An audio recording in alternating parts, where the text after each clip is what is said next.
Hi, Mr. Preston, Matt. I wanted to put together this video so you can see the presentation that I put together for our GSM at your request for RNDC Kentucky. They told me that they didn't record what I put together for you or the presentation, and I just really wanted you to know that I did my best and see what I did. So it's not the best. I put together really quickly. You told me Wednesday I was out in the market until I didn't get home until about 10 o'clock Wednesday night. Thursday, I had a very similar, pretty much the exact same schedule, but I moved some things around and I made sure to put some good time in Thursday evening and prepared this, but I don't have it memorized. It's not the best, obviously, but I just wanted you to see what I put together for you, and I hope you like it. I'm going to pretend like I'm just talking to my team like I did at the GSM to RNDC Kentucky. So here's what I got for you. And thank you again for this opportunity and let me do this. I really appreciate it. Hey everyone, I'm going to talk to you a little bit today about Talbott Winery.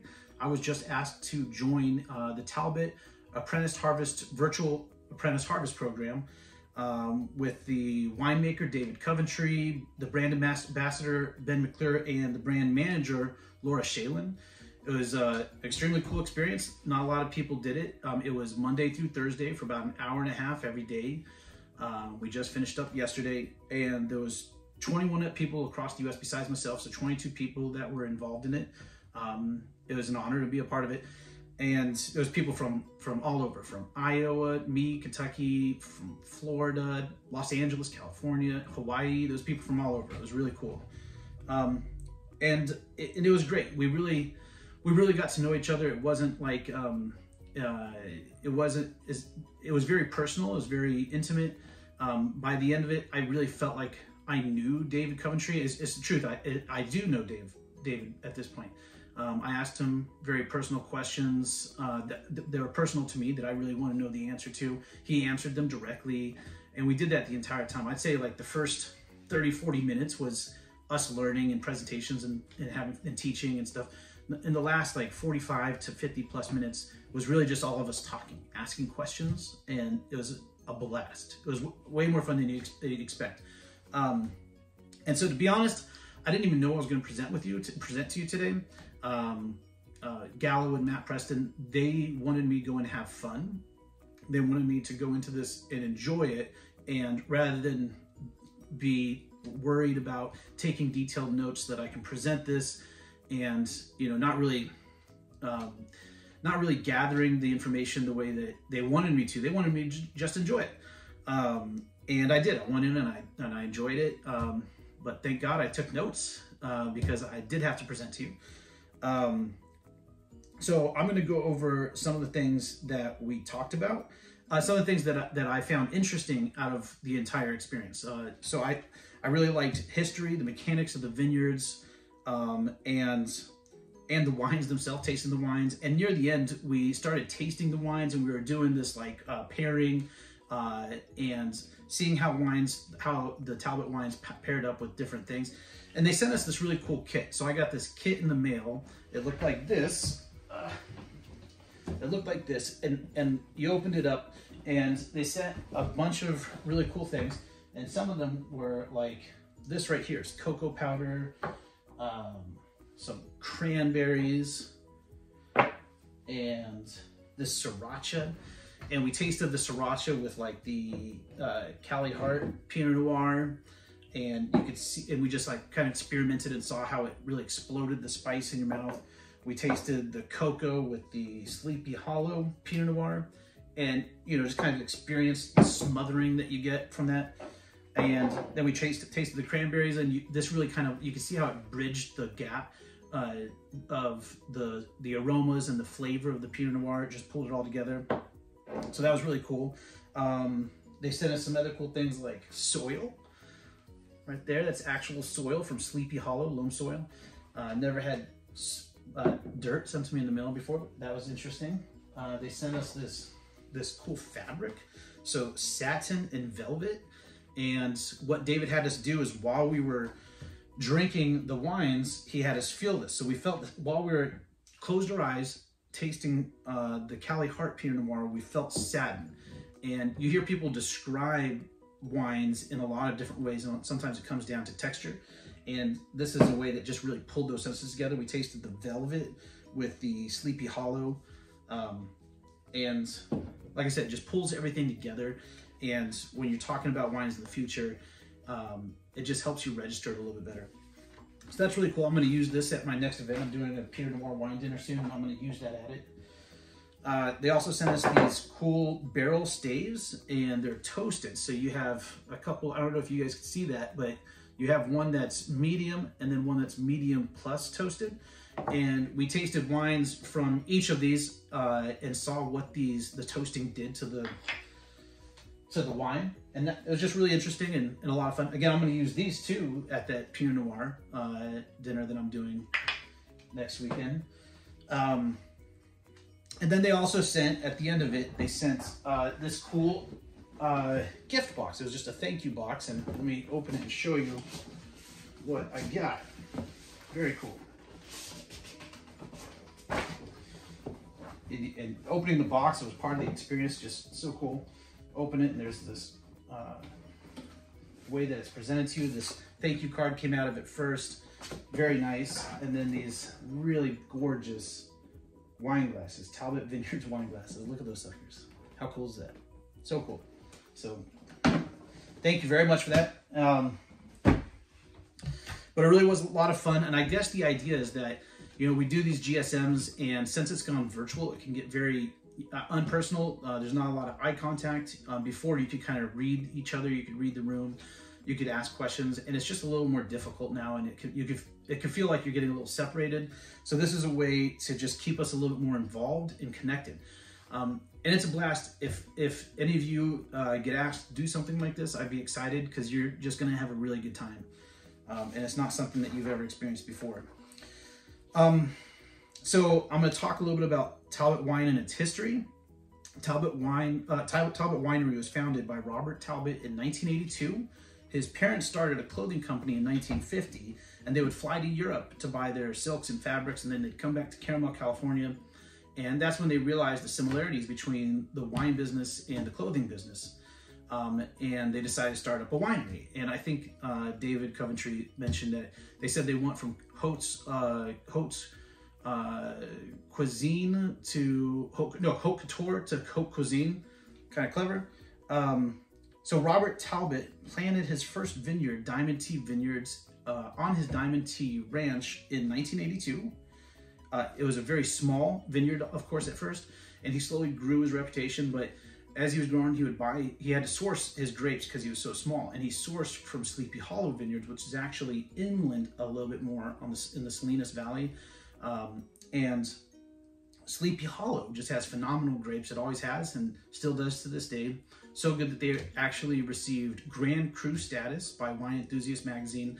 Only 2 vineyards of all of Monterey received Grand Cru status. That is Morgan Double L Vineyards and Talbott Sleepy Hollow. And they share a fence. They're basically the same place. But Sleepy Hollow is right here. You probably can't see that, and then Diamond Tea is right here. So you can see it's a little bit more inland, but it's on Salinas Valley, right at the top northern part of Santa Lucia Highlands. In the 1990s, Sleepy Hollow actually came up for sale, and Robert Talbott jumped on the opportunity, bought the land, bought the vineyards, and immediately built his winery there. And that's where the Talbott Winery is to this day. And that's actually also how and when they got the status of a state-grown vineyard. And that's 100% a state-grown vineyard. And that's what they still are to this day, 100% state-grown vineyard. So what makes this particular location the best spot for creating this kind of Chardonnay and Pinot Noir? It's really how it's built. So the place is extremely cool. It's like somebody went in and built this place, this natural place, to make wine. It's amazing. I really get into cool things like how Napa Valley uses the cool air from the bay or how down in Santa Barbara, a little bit farther south, well, you have the coast ranges, the mountain ranges that go up and down the coast, north-south. But when you get to Santa Barbara, it goes east-west. That's because Santa Barbara, the coast in Santa Barbara goes east-west, and then it goes back down to LA. But right there, the mountain ranges go north-south, east-west, then back down again. When they go east-west in Santa Barbara, it opens up the valleys and the mountain ranges to the Pacific Ocean. So you get all this cool air that comes in off the Pacific and goes through these valleys. It cools down Santa Rita, Santa Ynez, and all that. And that's how you're able to have these great Pinot Noirs and Chardonnay that far south. Monterey Bay is just like this. And Santa Lucia Highlands specifically. You have Monterey Bay up north. It's a machine. You have Monterey Bay up north. And it's a 2-mile deep, 60-mile wide canyon in the ocean. And it's basically like a big crater. It's 2 miles deep of just ice cold ocean, frozen, very cold, frozen, not frozen, it's ice cold ocean water, 2 miles deep of it. And what this does is extremely cold air settles on top of it. Then you have the Salinas Valley that goes southeast. It goes inland down to like the Paso Robles areas, Bakersfield, Ridgecrest. I was actually born in Ridgecrest, Mojave Desert's down there. It gets very hot, I can tell you. But what this heat down here does is it pulls the air down this corridor, this canyon from the bay. So you have these mountains on each side. There's a valley like this corridor, and it's like a tunnel. It's like a funnel. It gets wider up at Monterey Bay, and it comes down to a fine point down at Paso Robles. And what this does is it pulls the cool air, and then you also have the Santa Lucia Highlands, which is up in the northern part of Salinas, and it protects the Salinas Valley and all the vineyards in the valley from the harshness of the Pacific. So why is all this important? Pinot Noir and Chardonnay grapes like to ripen very fast, so you want to slow down that ripening season for them for the best wines. The best way to slow down the ripening season is to make them cold and dehydrate them. So when you're pulling all this cold air from the bay down this valley across the vineyards, it does a couple things. It stresses the vines, which makes them stronger, but it also dehydrates them. So it's all the wind blowing over the leaves pushes off and dehydrates the water that's on the leaves. And when the vines themselves register that they're losing water, they start to shut down their photosynthesis, they stop producing sugar, and they put everything that they have left into each berry that they have. So it just fine tunes each berry, and it's putting all the nutrients and everything it can get into the skins of the berries, but mostly the skins of everything that it has left. This is called carbon loading. But this is how you make a fantastic wine, is by getting vines to act this way. And all this works together, doing this to those vines naturally. Let's see. So another thing that David Coventry pointed out is that each mile that you go inland, the temperature goes a half degree to a degree warmer. Each mile you go closer to the coast, it gets a half a degree to a degree colder. So you can see that Sleepy Hollow in that picture I showed you is at the most northern point in the Salinas Valley that you could be, while still being protected by Santa Lucia Highlands, the barrier. So it's closer to the bay. So Sleepy Hollow itself is closer to the bay, where into the coast, so it's colder. It's protected by Santa Lucia Highlands, and it's getting these winds. So that's all those come to play together to make this perfect location. Another important factor is that in the evenings, there's a fog that grows on top of the bay. So this fog settles down on top of this bay, and the cool air is getting sucked down. While it's getting sucked down, the fog starts to creep down this valley, and it goes all the way down to Paso Robles, and it blankets and covers the vineyards for the evening and puts them to bed. In the morning, the sun comes out and it starts to clear the fog away. But when it clears the fog, it starts clearing the highest elevation vineyards first. The fog disappears up high first. The lower the elevation, the longer it takes for the fog to clear, and this causes the ripening to start later in the day. So this is also a factor in slowing down the ripening season. And even though it's called Santa Lucia Highlands, it's really not all that high. It's only like 400 to 600 feet elevation. I might be wrong about that, but it's somewhere around there. So it's not the highest point. So Sleepy Hollow is just at the right, perfect spot for that fog. Okay, and last point that makes this the perfect location for making Pinot Noir and Chardonnay, and like a machine to make Pinot Noir and Chardonnay, is the temperature in Santa Lucia Highlands is more consistent than in any other part of California throughout the year and from year to year. So that includes just all of it, Napa, everywhere. And here's this, I'm gonna show you this map. You can see the green line. I don't know, you probably can't see it, but this is what they showed us. I took a screenshot of it and I just wanna show you. There's a green line and there's some other lines. The green line is Santa Lucia Highlands. Santa Lucia Highlands has a very slight curve. The other places, Russian River, Santa Rita, Santa Marita, they have a much higher fluctuation. The line goes up high and comes farther south. Whoa. And Santa Lucia Highlands is the straightest out of all of them. So that just is telling you that it has the least amount of fluctuation in temperature, and that's throughout the year and year to year. So what this does is it provides a super consistent wine every single vintage, but it also provides consistency. It provides high quality year after year. So some places, you know, that you're going to, you could taste, like in Burgundy and parts of just California even, you can taste if they've had a good year or a bad year. You can taste if there's differences in temperature. You can taste all types of things. You know, if you're getting something from Santa Lucia Highlands and Sleepy Hollow in particular, that it's going to be, you know what you're going to get out of the bottle, and you know it's going to be good. There's not a lot of fluctuation there. So that's great for customers. It's a security. You know what you're drinking, and quality on top of that. So I'm going to quickly go over two of the wines that we tried. The 2017 Cali Heart Pinot Noir, and they're both 2017. And the 2017, oh, I had it wrong, 2017 Cali Heart Pinot Noir, and 2017 Sleepy Hollow Pinot Noir, right there. Cali Heart, this is both tank and barrel fermented, so it gets some oak. 35 to 40% of the juice of the grapes in this bottle comes from Sleepy Hollow itself. The rest comes from Olson, which is farther south in Santa Lucia Highlands. But this comes from the North Ranch, and that's just amazing. It's a great price. It's an unbelievable price, and you get almost half the juice in this bottle comes from Sleepy Hollow. So you're getting a great deal on some wonderful juice.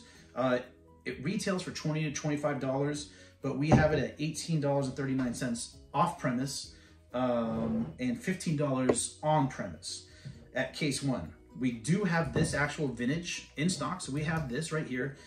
We have 16 cases in inventory as of yesterday, and it's a great wine. I would take it out to your customers and show it to them. It's showing really well. They're gonna love it, especially for that price, $15 on premise. Sleepy Hollow. This is 100% barrel fermented, so it has a lot more oak, bigger, bolder.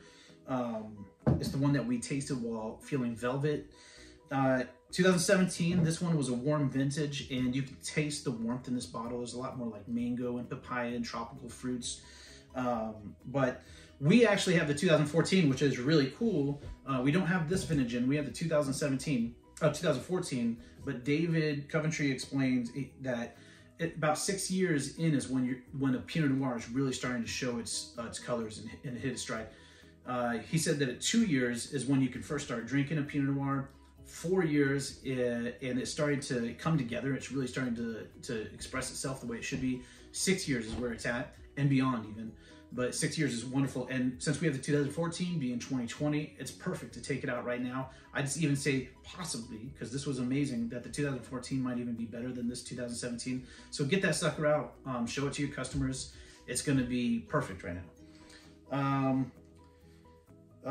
It retails for $33 to $40, but we have it for $30.76 off premise and $26 on premise at Case One.